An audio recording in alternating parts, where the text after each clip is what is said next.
ጤና ይስጥልን ተመልካቾች ሳምንታዊው ኤንቢሲ ቢዝነስ ተጀምሯል። በሳምንቱ የተከናወኑ አበይት ቢዝነስ መረጃዎችን ሀሴት ኃይሉ ወደ እናንተ ያደረስኩ ቆይታን አደርጋለሁ። እንድትከታተሉን በአክብሮት እየጋበዝኩ ወደ ቀዳሚው የቢዝነስ መረጃችን እናልፋለን።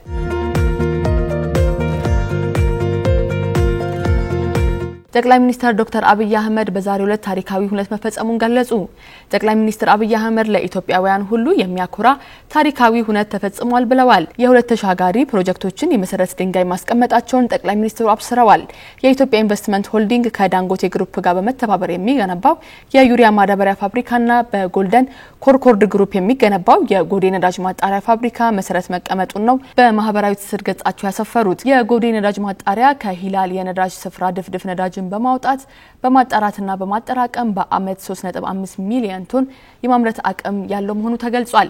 በሌላ በኩልም የማዳበሪያ ፋብሪካው ከካቡል የጋዝ ስፍራ በማውጣትና 108 ኪሎ ሜትር የማጓጓዝ ቱቦን በመጠቀም በአመት 3 ሚሊዮን ቶን አምርቶ ያቀርባል። እነዚህ ፕሮጀክቶች የኢንዱስትሪ እድገትን ከማሳየት በላይ ናቸው ያሉት ጠቅላይ ሚኒስትሩ እድሎቻችንን የመጠቀም ትብብሮችን የማጠናከርና ሰላምን የማጽናት የጋራ ኃላፊነታችንንም የሚያሳዩ ጭምር ናቸው ብለዋል። ይህንን ስናደርግ እውነተኛውን የኢትዮጵያውያንን ማንነት መንፈስ በሚያከብር መንገድ በዓለም መድረክ የኢትዮጵያን ስፍራ ከፍ እናደርጋለን ሲሉ ጠቅላይ ሚኒስትሩ አሳስበዋል።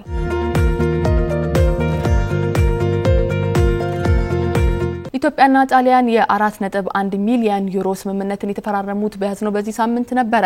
ኢትዮጵያና ጣሊያን የሽሬና የጎንደር ሆስፒታሎችን የጤና አጠባበቅ አገልግሎትን ለማጠናከር የሚውል የ4.1 ሚሊዮን ዩሮ ስምምነትን የተፈራረሙት። ስምምነቱን በኢትዮጵያ በኩል የገንዘብ ሚኒስትሩ አህመድ ሽዴና በጣሊያን በኩል ደግሞ በኢትዮጵያ የጣሊያን አምባሳደር አውጉስቲኖ ፓሌሴ ፈርመዋል። በፊርማ ስነ ስርዓቱ ወቅት የገንዘብ ሚኒስትሩ አህመድ ሽዴ ስምምነቱ በተለይም በትግራይና በአማራ ክልሎች በግጭት ምክንያት ለተፈናቀሉ ዜጎች የሚሰጠውን የጤና አገልግሎት ለማሻሻል እንደሚጠቅም ነው የገለጹት። በስምምነቱ መሰረትም የሚከናወኑ ስራዎች ከ15 ሚሊዮን በላይ ለሚሆኑ ሰዎች የሚቀርበውን የጤና አጠባበቅ አገልግሎትን ለማሻሻል እንደሚያግዝ የገንዘብ ሚኒስትሩ አስረድተዋል። በተለይም እናቶች በደህና እንዲወልዱ፣ ህፃናት የህይወት አድን እንክብካቤ እንዲያገኙና ተፈናቃዮች አስፈላጊውን የጤና አገልግሎት እንዲያገኙ ስምምነቱ እንደሚያግዝ ታምኖበታል። የስምምነቱ ማዕቀፍ ከጤናው ዘርፍ በተጨማሪ በግብርና ታዳሽ ኃይልን ትምህርትን ከግጭት በኋላ መልሶ ማቋቋምን የሚደግፍ ነው ተብሏል። ይህ ስምምነት እንግዲህ ተመልካቾች በሁለቱ ሀገራት መካከል ለዘመናት የቆየውን ወዳጅነት እንደሚያጠናክር የተነገረው። ለአዲስ ዘመን ከዘመን በቋሚነት የሚሰጥ የላቀ ደንበኞች አገልግሎትና ውጤታማነት ለህቀትን በሚገልጽበት በዚህ ዓለም የባንክ ምርጫው ሁሉንም ነገር ይናገራል። የውጭ ምንዛሪ ማስተላለፍ በተመለከተ እምነት በጣም አስፈላጊ ነገር ነው። የእርሶ ምርጫ የሚያከብረውና የሚያስቀድመውን ዘመናዊ የባንክ አጋር መምረጥ በጥራት ማመንን ያሳያል። አሁን ደግሞ ዘመን ባንክን ለመምረጥ ሌላ ተጨማሪ ምክንያት አለ። የተጨማሪ 6% ጉርሻ። የሚልኩትን ገንዘብ ማድረስ ወይም የሚላክሎትን ገንዘብ መቀበል ብቻ በቂ አይደለም። በላቀ ደንበኞች አገልግሎት ሲሆን የአክብሮት መገለጫም ነው። ትዊንስ፣ ዌስተርን ዩኒየን፣ ዳሃብሽል፣ ካሽጎንና ያያን ከመሳሰሉ አስተማማኝ ከሆኑ ዓለም አቀፍ የገንዘብ አስተላላፊዎች ጋር አብረን ስለምንሰራ ከውጭ ሀገራት የሚላክሎትን ገንዘብ በላቀ አገልግሎት ከእጆ ይገባል። ዘመን ባንክ እርሶ ክቡር ደንበኛችን የሚሰጡንን እምነት ዋጋ የሚሰጥ ባንክ ነው። ከነሐሴ 20 እስከ መስከረም 30 ቀን 2018 ዓ.ም ድረስ በዓለም አቀፍ የገንዘብ አስተላላፊ ድርጅቶች ከየትኛውም የዓለም ክፍል የውጭ ምንዛሪ ሲቀበሉ ተጨማሪ የ6% ጉርሻ ይቀበላሉ። ዘመን ባንክ የላቀ አገልግሎት ማዕከል።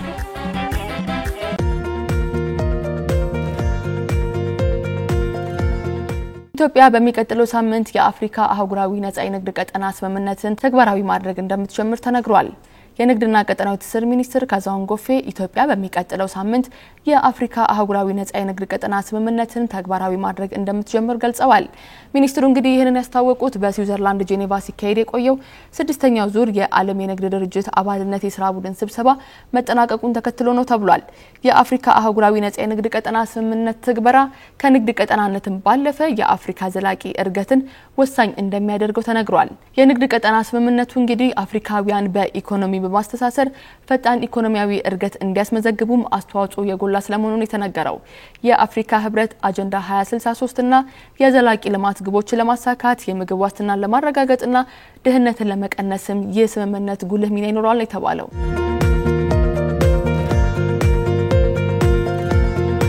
ኢትዮጵያ ለኬንያ ቀዳሚዋ ኤሌክትሪክ የምታቀርብ ሀገር መሆኗ የተገለጸው በያዝነው በዚህ ሳምንት ነው። ኢትዮጵያ በ6 ወራት ከ1200 ጊጋዋት ሰዓት በላይ ኃይል በማቅረብ የኬንያ ቀዳሚዋ የኤሌክትሪክ አቅራቢ ሆናለች። የኢትዮጵያ ኤሌክትሪክ ኃይል መረጃ እንግዲህ እንደሚያመላክተው ኢትዮጵያ በ2025 የመጀመሪያዎቹ 6 ወራት ውስጥ ብቻ 1274.42 ጊጋዋት ሰዓት ኤሌክትሪክን በማቅረብ የኬንያ ዋና የኤሌክትሪክ ምንጭ ሆናለች ብሏል። ሀገሪቷ እንግዲህ ከኢትዮጵያ የምትገዛው ኤሌክትሪክ ከዩጋንዳና ከታንዛኒያ አቅርቦት እጅግ የላቀ ነው የተባለ ሲሆን ይህም በቀጠናው የኃይል ደህንነት ውስጥ እያደገ የመጣውን የኢትዮጵያን ሚና የሚያጎላ እንደሆነ የተነገረው።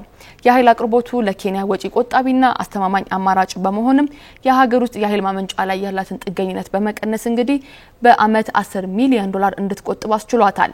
በድንበር ተሻጋሪ ትስስር ምክንያት እንግዲህ የኬንያ ኤሌክትሪክ ግብአት ካለፈው አመት ተመሳሳይ ወቅት ጋር ሲነጻጸር በ27.8% ጭማሪን አሳይቷል። በአሁኑ ወቅት እንግዲህ እየጨመረ የመጣውን የኬንያን የኃይል ፍላጎት ለማሟላትና የኃይል አቅርቦቷን የበለጠ ለማረጋጋት ተጨማሪ ከ50 እስከ 100 ጊጋዋት አቅርቦት አቅምን ለመጨመር ድርድር እየተካሄደ እንደሆነ ተመላክቷል። ኢትዮጵያ ለኬንያ የምታቀርበው ዘላቂ የኃይል ሽያጭ በቀጠናው ኃይል ውህደትን ለማስፈን ያላትን ቁርጠኝነት እንዲሁም ደግሞ ኢኮኖሚያዊ እድገትን ለማስቀጠል ያላትን እምቅ አቅሟን የሚያሳይ እንደሆነ ተነግሯል። ኬንያ ከሌሎች የአፍሪካ ሀገራት ከምትገዛው ኤሌክትሪክ እንግዲህ 83% የምትገዛው ከኢትዮጵያ ነው። ለአዲስ ዘመን ከዘመን በቋሚነት የሚሰጥ የላቀ ደንበኞች አገልግሎትና ውጤታማነት ልህቀትን በሚገልጽበት በዚህ ዓለም የባንክ ምርጫው ሁሉንም ነገር ይናገራል። የውጭ ምንዛሪ ማስተላለፍ በተመለከተ እምነት በጣም አስፈላጊ ነገር ነው። የእርሶ ምርጫ የሚያከብረውና የሚያስቀድመውን ዘመናዊ የባንክ አጋር መምረጥ በጥራት ማመንን ያሳያል። አሁን ደግሞ ዘመን ባንክን ለመምረጥ ሌላ ተጨማሪ ምክንያት አለ። የተጨማሪ 6% ጉርሻ።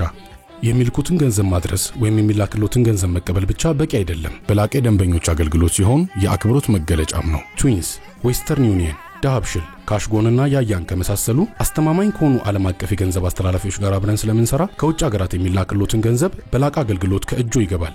ዘመን ባንክ እርሶ ክቡር ደንበኛችን የሚሰጡንን እምነት ዋጋ የሚሰጥ ባንክ ነው። ከነሐሴ 20 እስከ መስከረም 30 ቀን 2018 ዓ.ም ድረስ በዓለም አቀፍ የገንዘብ አስተላላፊ ድርጅቶች ከየትኛውም የዓለም ክፍል የውጭ ምንዛሪ ሲቀበሉ ተጨማሪ የ6% ጉርሻ ይቀበላሉ። ዘመን ባንክ የላቀ አገልግሎት ማዕከል።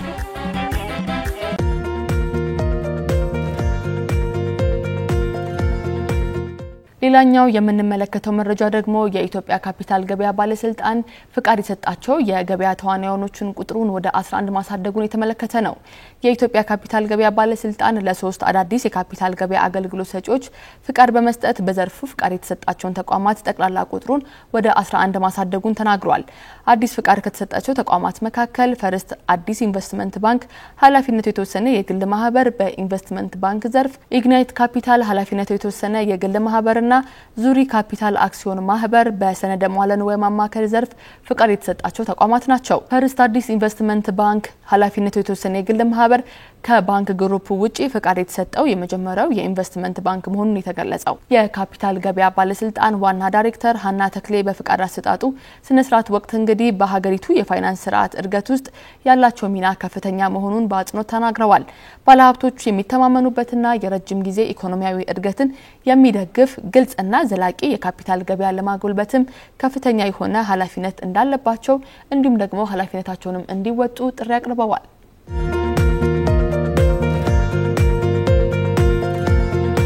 ኢትዮጵያ በመድኃኒት ቁጥጥር ከዓለም ጤና ድርጅት 3ኛ ደረጃ የብቃት ማረጋገጫን አግኝታለች። የዓለም ጤና ድርጅት የሀገራት የሕክምና ምርቶችን ተቆጣጣሪ አካላት የቁጥጥር ስርዓት የደረሰበትን ደረጃ በመገምገም ይህንን ደረጃ ይሰጣል።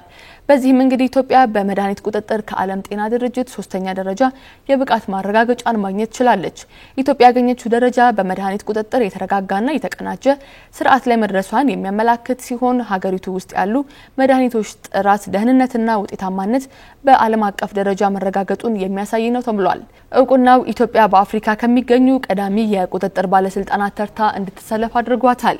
በዚህም ኢትዮጵያ ግብጽ፣ ጋና፣ ናይጄሪያና ሩዋንዳን ጨምሮ ደረጃ 3 ላይ ደረሱ 9 የአፍሪካ ሀገራት ተርታ ተሰልፋለች። የጤና ሚኒስቴር የማህበረሰቡን ጤና ለመጠበቅ በዓለም አቀፍ ደረጃ ተቀባይነት ያለው ጠንካራ የጤና ቁጥጥር ስርዓትን ለመፍጠር እየተሰሩ ያሉ ስራዎችን አጠናክሮ እንደሚቀጥል ታዲያ በዚህ አጋጣሚ አስታውቋል።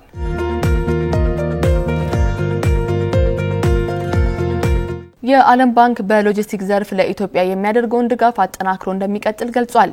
የዓለም ባንክ በሎጂስቲክ ዘርፍ ለኢትዮጵያ የሚያደርገውን ድጋፍ አጠናክሮ ይቀጥላል ብለዋል የባንኩ የምስራቅና ደቡብ አፍሪካ ቀጠና ምክትል ፕሬዝዳንት ዲያሞ ዲዮፖ። የዓለም ባንክና የኢትዮጵያ ማሪታይም ባለስልጣን ከፍተኛ አመራሮችም የሞጆ አረንጓዴ ሎጂስቲክ ማዕከል ማስፋፋያ ግንባታ የደረሰበትን ሁኔታ ቅኝት አድርገዋል። በቅኝቱ ዲዮፖ የማስፋፋያ ግንባታው በተያዘበት እቅድ መሰረት በመጠናቀቅ ላይ እንደሚገኝ ተናግረዋል። ፕሮጀክቱ ለኢትዮጵያ ሎጂስቲክ ዘርፍ መሳለጥ ከፍተኛ ሚና እንደሚጫወትም ጠቅሰው ይህም ሀገሪቱ በቀጠናው በዘርፉ ያላትን ተወዳዳሪነትን ያሳድጋል ብለዋል። ከዚህም ባለፈ መሰል ፕሮጀክቶች ኢትዮጵያ ከቀጠናው ሀገራት ጋር ያላትን የንግድ ትስስር ከማጠናከር ባለፈ ለስራ ዕድል ፈጠራ ጉልህ አስተዋጽኦ አለው ነው ያሉት። የዓለም ባንክ የኢትዮጵያ ዳይሬክተር ማርያም ሳሊም በበኩላቸው ባንኩ በቀጣይ የኢትዮጵያ ሎጂስቲክ ዘርፍ ለማዘመን የሚያደርገውን ድጋፍ አጠናክሮ እንደሚቀጥል አረጋግጠዋል። በኢትዮጵያ በሎጂስቲክ ዘርፍ የግሉን ሴክተር ለማሳተፍ የሚደረገው ጥረት የሚበረታታ መሆኑንም ጠቁመው ለዘርፉ እድገት በትብብር መስራት እንደሚገባ አመላክተዋል። የማስፋፋያ ግንባታው ስራው በዓለም ባንክ ካስቀመጣቸው መስፈርቶች መሰረት መከናወኑንም ዋና ዳይሬክተሯ ተናግረዋል። ከዓለም ባንክ በተገኘ ድጋፍ በ240 ሚሊዮን ዶላር እየተከናወነ የሚገኘው የሞጆ አረንጓዴ ሎጂስቲክ ማዕከል ማስፋፋያ በቅርቡ ይመረቃል። ለአዲስ ዘመን ከዘመን በቋሚነት የሚሰጥ የላቀ ደንበኞች አገልግሎትና ውጤታማነት ልህቀትን በሚገልጽበት በዚህ ዓለም የባንክ ምርጫው ሁሉንም ነገር ይናገራል። የውጭ ምንዛሪ ማስተላለፍ በተመለከተ እምነት በጣም አስፈላጊ ነገር ነው። የእርሶ ምርጫ የሚያከብረውና የሚያስቀድመውን ዘመናዊ የባንክ አጋር መምረጥ በጥራት ማመንን ያሳያል። አሁን ደግሞ ዘመን ባንክን ለመምረጥ ሌላ ተጨማሪ ምክንያት አለ። የተጨማሪ 6% ጉርሻ። የሚልኩትን ገንዘብ ማድረስ ወይም የሚላክሎትን ገንዘብ መቀበል ብቻ በቂ አይደለም። በላቀ ደንበኞች አገልግሎት ሲሆን የአክብሮት መገለጫም ነው። ትዊንስ፣ ዌስተርን ዩኒየን፣ ዳብሽል፣ ካሽጎንና ያያን ከመሳሰሉ አስተማማኝ ከሆኑ ዓለም አቀፍ የገንዘብ አስተላላፊዎች ጋር አብረን ስለምንሰራ ከውጭ ሀገራት የሚላክሎትን ገንዘብ በላቀ አገልግሎት ከእጆ ይገባል። ዘመን ባንክ እርሶ ክቡር ደንበኛችን የሚሰጡንን እምነት ዋጋ የሚሰጥ ባንክ ነው። ከነሐሴ 20 እስከ መስከረም 30 ቀን 2018 ዓ.ም ድረስ በዓለም አቀፍ የገንዘብ አስተላላፊ ድርጅቶች ከየትኛውም የዓለም ክፍል የውጭ ምንዛሪ ሲቀበሉ ተጨማሪ የ6% ጉርሻ ይቀበላሉ። ዘመን ባንክ የላቀ አገልግሎት ማዕከል።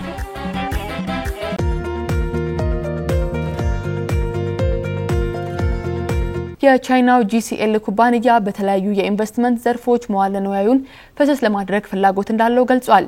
የኢነርጂ ቴክኖሎጂ ኩባንያው በአልሙኒየም፣ በኮባልትና በመዳብ ማቀነባበሪያ ዘርፎች ላይ ለመስራት ፍላጎት አለኝ ብሏል።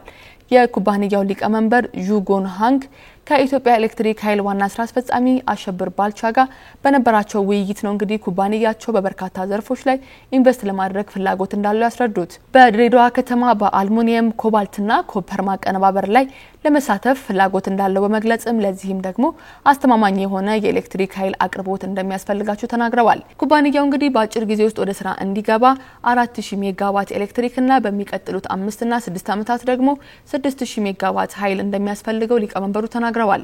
በማዕድን ማቀነባበርና በዘመናዊ ቴክኖሎጂዎች ላይ ሰፊ ተሳትፎ እንዳለው አብራርተዋል። ኩባንያው ኢንቨስት ከሚያደርግባቸው ዘርፎች ባለፈም በታዳሽ ኃይል፣ በዳታ ማይኒንግ፣ በኤሌክትሪክ ተሽከርካሪ ቻርጅ ማድረጊያ ጣቢያ ግንባታና በአቅም ግንባታ ጉዳዮች ላይ ለመሳተፍና ከተቋሙም ጋር በትብብር ለመስራት ፍላጎት እንዳላቸው ተናግረዋል። የኢትዮጵያ ኤሌክትሪክ ኃይል ዋና ስራ አስፈጻሚ አሸብር ኩባንያው የሚያስፈልገውን ኃይል ፍላጎት ለማሟላትም ቁርጠኛ መሆናቸውን በዚህ አጋጣሚ ተናግረዋል። ሁለቱም ወገኖች ውይይቱን ወደ ተግባር ለመቀየርና በኢትዮጵያ የኃይልና የኢንዱስትሪ ዘርፎች ላይ ትብብሩን ለማስቀጠልም የቴክኒክ ቡድን ለማቋቋም ተስማምተዋል።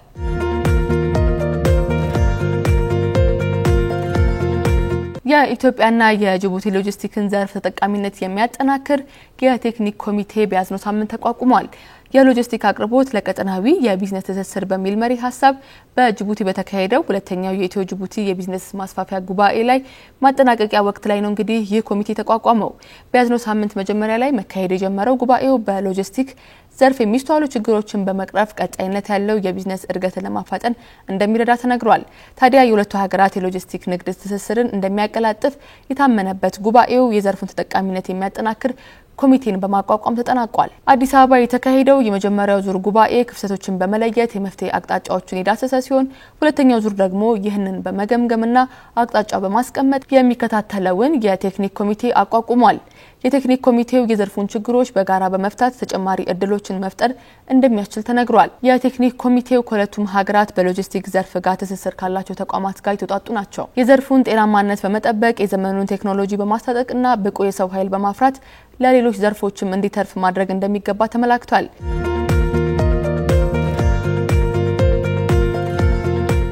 ቪዛና ሳንቲም ፔይ በኢትዮጵያ የዲጂታል ክፍያዎችን ለማስፋፋት የሚያስችል ስምምነትን ፈጽመዋል። ቪዛ ኮኔክት ኢትዮጵያ በተሰኘ መርሃ ግብር ላይ ይፋ የተደረገው የስምምነት በመላው ሀገሪቱ 20,000 ዝቅተኛ ዋጋ ያላቸው የክፍያ መፈጸሚያ አሊያም የፖስ ማሽኖችን ለማሰራጨት ያግዛል ተብሏል።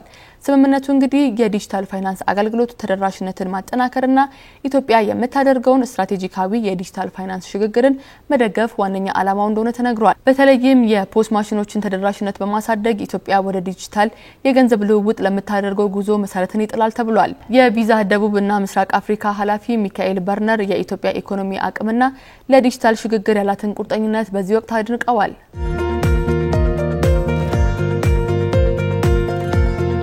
ተመልካቾች ለሳምንቱ ያዘጋጀንላችሁ የቢዝነስ መረጃዎች የተከታተላችሁትን ይመስል ነበር። ሳምንት በሌሎች ጉዳዮች ወደ እናንተ እንደርሳለን። እስከዛው መልካም ሳምንት።